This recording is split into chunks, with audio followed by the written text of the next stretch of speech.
I waited for this conversation a long time ago, and he's finally here, ladies and gentlemen. Ted Dabrowski, as we're gonna call him properly, with a proper Polish pronunciation. Exactly.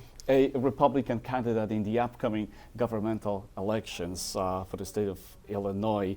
Welcome. Thank you so much for taking your time. Well, thank you for your time. So your last name says it all. You gotta be Polish. Tell us, how Polish are you? I'm half Polish. My father was from Poland, and he was born there. He left in 1952, around then, and so when he was around, he would have been around 21 years old, 22 years old, and he came to, eventually found his way to Chicago, and this is where he came. But I was also fortunate to live in Poland for 9 years, from 1998 to 2007. So I became even more Polish because I was able to live there, and I loved my time in Poland. You stole my question. I was about to ask you about that. You're a banker by profession, right? You worked for Citibank for a long, long time. That included a stint in Mexico and 9 years in Poland. And this is what interests me the most. What were you doing there? Well, so I was with Citibank. So my first job was in Mexico. So I went to Mexico. My wife came with me. We had 2 children in Mexico, and I loved it. And my mom's from Ecuador. So for me to be in the Latino side of work was excellent, because I was living half of my culture. And one day I got a phone call that in Citibank, they had an opening for the treasurer of Citibank in Poland.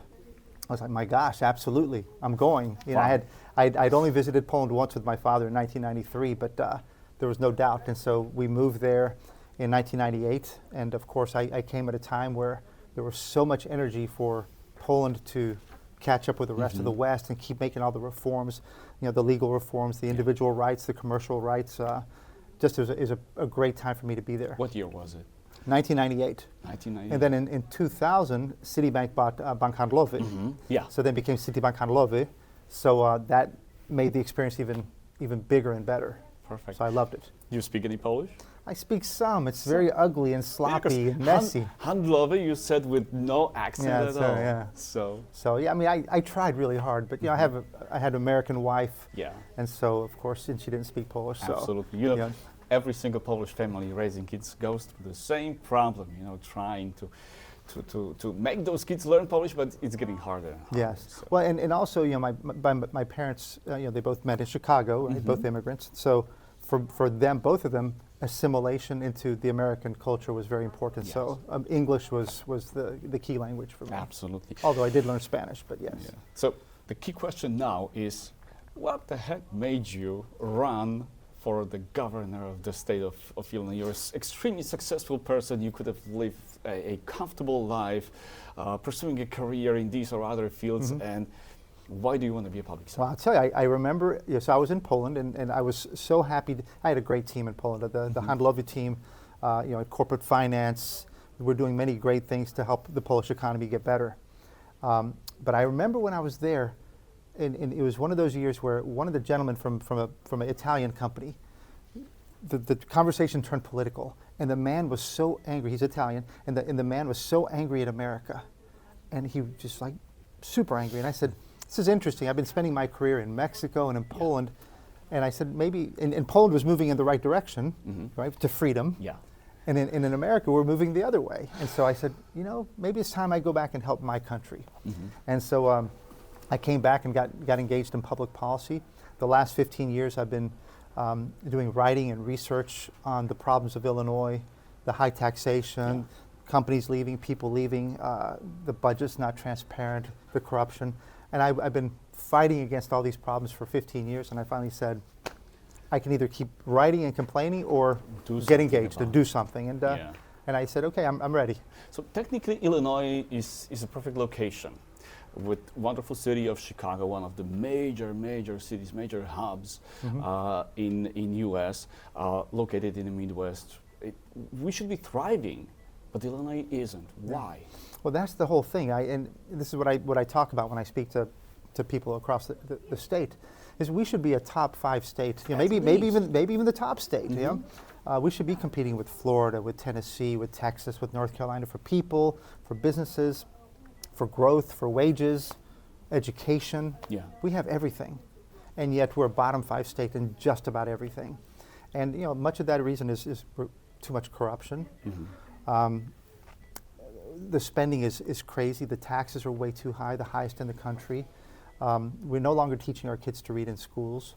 So we've been overtaken by things that, we've forgotten excellence and competition and merit and achievement. We've forgotten those things, which was great, because when I was in Poland, those years, it was all about becoming better, like a country that could catch the rest of the world. And Poland is doing amazing. And here in Illinois, we're going the opposite way. So I see a lot of the parallels. We can change here. We can become a great state again.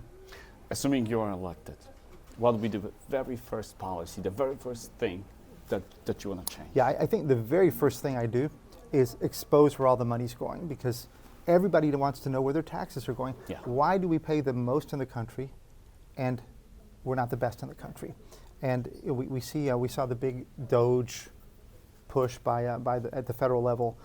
We need to let people know where their money's going and help them decide what things need to be cut. Because if we want lower taxes, we have to spend better, right? We have to spend less. So the first thing is expose.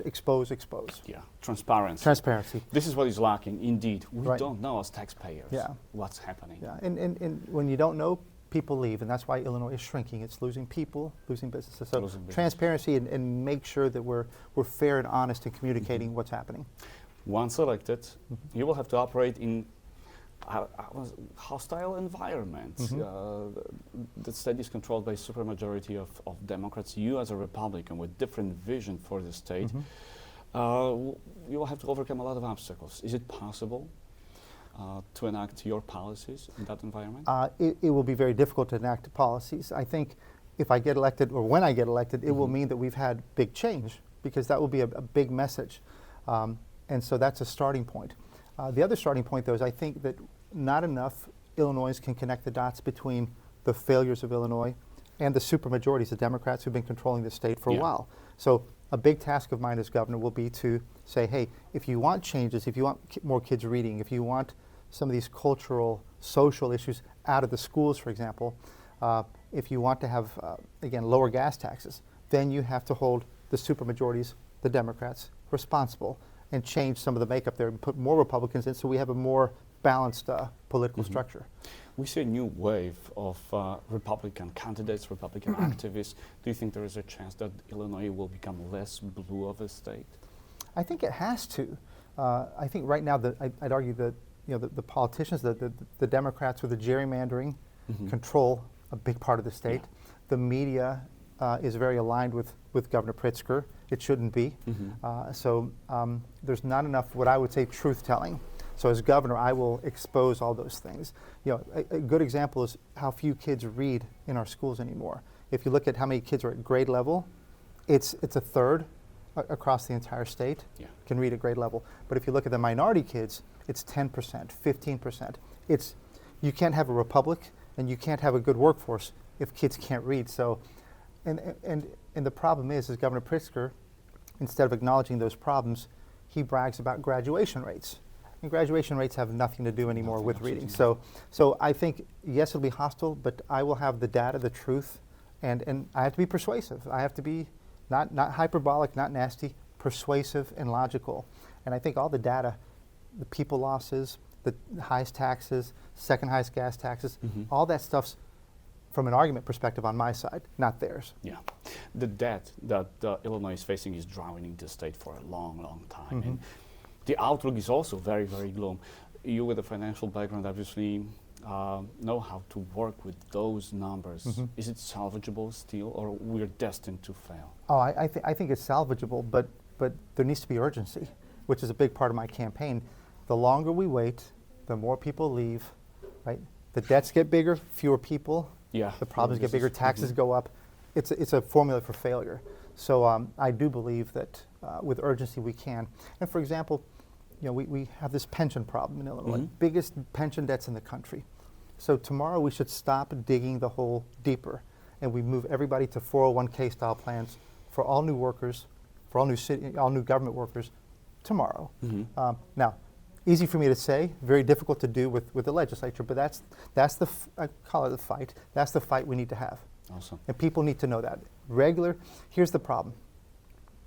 everyday Illinoisans have no guarantees on pensions. They have no guarantees of long-term contracts, guaranteed raises. The public servants all have guarantees and all that. And so it's the everyday people who have to keep paying more and more taxes for people who are guaranteed things. And it can't work that way. It will never work. We have to have our public servants be servants to the ordinary people. Yeah. So it's the situation is totally upside down. It's upside down. Yeah. And it will not work. And I think that for a lot of Democrats, the only solution to a problem is enact new taxes or raise existing taxes. We are already super heavily taxated. I think we're topping the union in that category. And that's one of the improper messages that Governor Pritzker and others say. If we just tax more, tax the rich, tax the rich, tax more, tax 1% for them is nothing, but it's going to give us right. We see the people. There's 49 other states. You can move to Florida. You can move to Texas. Remember, Florida, 0 income tax. Texas, 0 income tax state. Tennessee, a 0 income tax state. Yeah. That's why they're attracting all the people. So if we want to keep raising taxes, guess what? People will leave, and the problem will get worse. And people are already leaving Illinois. We lost a congressional seat. Correct. Recently. We've lost lots of congressional seats in the last few decades. Yeah, and we're losing businesses. We're losing people and companies who are providing jobs, who determine the wealth of Illinois. Can that be stopped and reversed? Yeah, when you think about, this is Chicago, Illinois. I mean, sixth largest state, one of the most amazing cities, Chicago. Caterpillar takes its headquarters out. Boeing takes its headquarters out. Ken Griffin, his Citadel, leaves and goes to Miami and takes all his billions. That's so negative. And sadly, that's the mentality in the country about Illinois. We need to totally flip that. Let me ask you one more question about the taxes. The ones that really hurt are the property taxes. Something that you can, as a homeowner, we all aspire to own property. Yeah. It's escalating pretty much yearly at unprecedented scale. Correct. Is there any remedy to that? I think there is remedy. We need to pursue a cap, a hard cap, and then work to bring them down. For example, there's many things we have. We have superintendents of school districts making over $400,000 a year, right? That means huge cost and huge pensions. And in most of these schools, the kids can't read. So we have a bloated government.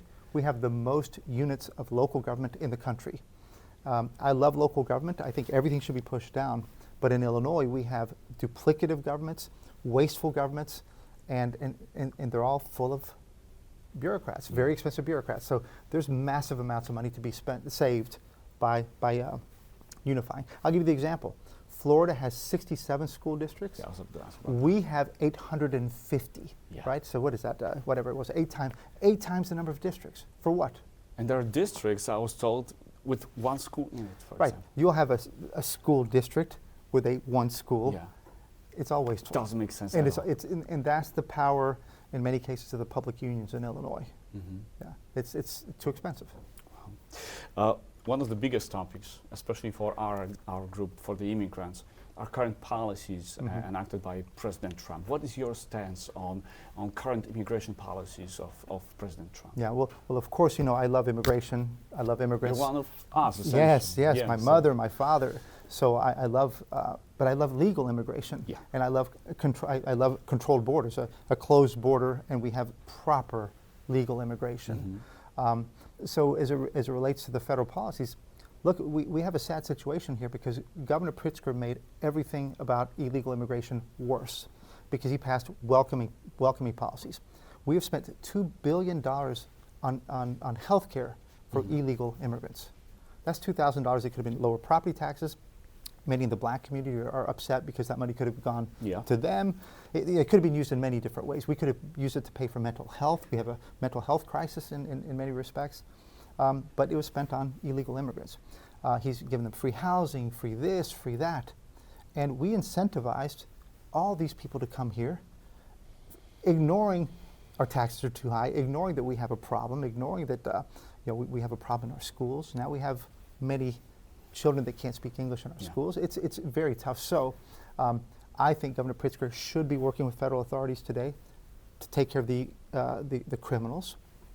If and when I'm governor, I would work with federal authorities, but I would also do something different. I would support our police. Mhm. Yeah, I would Exactly. support law and order, so that we should have a safe city, not just less crime. We should have a safe city, Yeah. and that starts by backing the police and raising their morale. That's the first step. It is very hard to be a police officer in Chicago. Yeah, It's one of the toughest jobs, especially that they're constantly under fire. right. The- And the cameras and everything, right? So it's Yeah. they're restricted from doing their job. And that causes a lot of problems. We live in an environment that is everything but safe. Mhm. Why and what can be done to improve our safety? Well, my gosh, I mean, we've got the whole chain from arrests. So it starts with police morale. Low police morale means less activity. The policemen know that if they arrest somebody, the He's same day probably that the gonna- person's back out. Yeah. You disincentivize the risk that a policeman takes to arrest somebody if they know they're going to be out. So the chain is broken at arrests. We arrest very few criminals. The prosecutors are letting them right back out. And if they do get prosecuted, the sentencing is very, very minimal. So they're right back out, and everybody knows it. And the criminal, who knows it most? The criminals. Yeah. The criminals know that they can go commit crimes over and over again because they're going to be out. So until we get tough on crime, until we bring back law and order, it continues. So we have to just get back to law and order. Yeah. One more question about the school system. Can I add one thing? Yeah, go ahead. I want to say that I really think we need law and order. But at the same time, the other part of the problem is people need opportunity. Mhm. And we talked about people leaving and the Illinois debts and all that. We're not creating jobs anymore. Our competitors, Texas and Florida, they're creating massive number of jobs. We're not creating jobs. And if you don't create jobs for people who are looking for something, they're trapped, and they're going to be trapped on government dependence, some on crime. So we have to create more jobs, more opportunity, if we want to bring down crime as well, structurally bring down crime. Yeah, exactly. So Yeah. that's one of the main areas. Create a safe environment and stop creating additional obstacles, legal obstacles, tax obstacles for entrepreneurs, for Exactly. people who are the main job Mhm. creators. They will do their job for us. They will Right. create those jobs for Mhm. us. School choice. Mhm. That's another thing that's very important, very high on your platform. Mhm. Yes. If you could comment on. Yes, I've probably the one area that I've studied, well, pensions I studied deeply, but education as well. One of the things that's hurt me the most is to see how few kids read at grade level. And I got a lot of attention for the work that I've done when I was looking at Decatur, Illinois. Mhm. And I looked at third grade. I always look at third grade reading results, because if a kid can't read in third grade, he or she's going to be in trouble the rest of their Yeah. career. So, and I looked at and black children in Decatur, because most of the Decatur public schools is from black children. And only 2% of children could read at grade level. 98% could not. And for math, it was 1%. And I didn't believe it. I went down to the district, I talked to them, it was true. I found the same numbers in Peoria, same numbers in Rockford, in Waukegan, and Cicero. And I said, my gosh, what are we going to do about that? Does anybody care anymore? Because all they're doing is moving the kids from one grade to the next, Mhm. Pushing them. pushing them simply. through. Yeah. Graduation rates, 80%. So everybody graduates, and they're not ready. And so there's many things we need to do. One is have super high standards on education. None of this lowering standards, high expectations. In Florida and Mississippi, they have a law. If you can't read in the third grade, you can't go to the fourth grade. And I like that law, because it means if there's a problem child, everybody knows they have to come together Mhm. and fix it immediately, so the kid Early, can go right. early, right? Yeah. So that's powerful. We need to train teachers. But another thing we need to do is move all this DEI and things that don't let kids focus on reading and math. Get all that stuff out of there and focus and obsess about literacy. Because if we don't get literacy right, nothing else matters. Yeah, and the state-mandated education is a nasty tool. It forces teachers to talk about stuff that they don't feel comfortable, not mentioning the students and the parents. Correct, and it's creating a mess. Yeah. And so school choice has to be huge. If the school doesn't want to fix itself, let the parent have the choice to take their parent with a voucher or an education savings account and go find a private school for them, or homeschooling. You know, if parents can't feel comfortable anywhere else, then let them work to figure out the schooling for their own kids. And let the market. Let the market, because the public schools are not working. Yeah. And Awesome. they're very, the amount we're spending in public schools is tremendous. We're spending more than the entire Midwest, far more. We spend $7,000 more per kid than Indiana does. And the results And we're the getting. results are about the same. Wow. So where's that money going? Exactly. Let me ask you a question about Dr. Carrie Mendoza, your running mate. Yes. Why did you choose her? What does she bring to the table? So Carrie she's an ER doctor. She works in emergency rooms, many inner city. So she has a great understanding of the failures of healthcare and all those bureaucracies that come between her and her patients. So she has really good ideas about, how to fix many of those things. And healthcare, as we know, is becoming it's becoming now the biggest issue. And there's too many big issues. But I got to know Carrie when during COVID, when they closed schools. And Carrie and I both worked together to reopen schools. We were fighting to, my gosh, we said, you can't close schools. We knew from the data that the schools were fine. And we know now how destructive closing schools was. But she was right there fighting with me. We both worked opposing masks on kids, and that turned out to be, we're correct there. And she's a fighter, and she's very principled. I mean, she's super principled, very strong character. So she's somebody that's from Cook County. Look, this is an important point I want to make. Whoever can beat Pritzker for the governorship has to do well in Cook County and the suburbs. Both Carrie and I are from Cook County and the suburbs. We know how to get along with people. We know how to persuade people. We know how to talk about these issues in a way that, look, we know that Cook County and the suburbs is more liberal, more to the left. So if we're going to persuade people to move from Pritzker, they have to understand, well, Pritzker isn't doing a great job, and here's why. And we have to do a good job of bringing people along and persuading that our policies are better than what's happening now. You brought up a big question, how to beat Pritzker. It's easy to run as an incumbent. It's easy to run if you have virtually unlimited resources. You control a lot of stuff. It's going to be a tough battle. But it looks like you have a plan to do it. Well, look, I can't think of a worse Governor Pritzker, I couldn't ask for a better opponent. Fourth worst economic growth in the country under his 7 years. He raised the property taxes overall, highest in the country. He doubled the motor fuel tax, so we now have the second highest gas taxes. Our population is shrinking. Companies are leaving. He spent all this money on illegal immigrants. I could go on and on. Yeah. He's got a horrific record. Now, what he does have is billions, and he does have the media working with him. So that's our challenge, is can we reach enough people to persuade them, hey, let's try something different. The supermajority Democrats have created a lot of this mess. Republicans have too in the past, right? This is not a, but you can't blame Republicans right now because they're not in power at all. So give us a chance. What have you got to lose, right? And I think that's the message we have. I think a different vision, totally different vision than Pritzker's, and he's had his chance.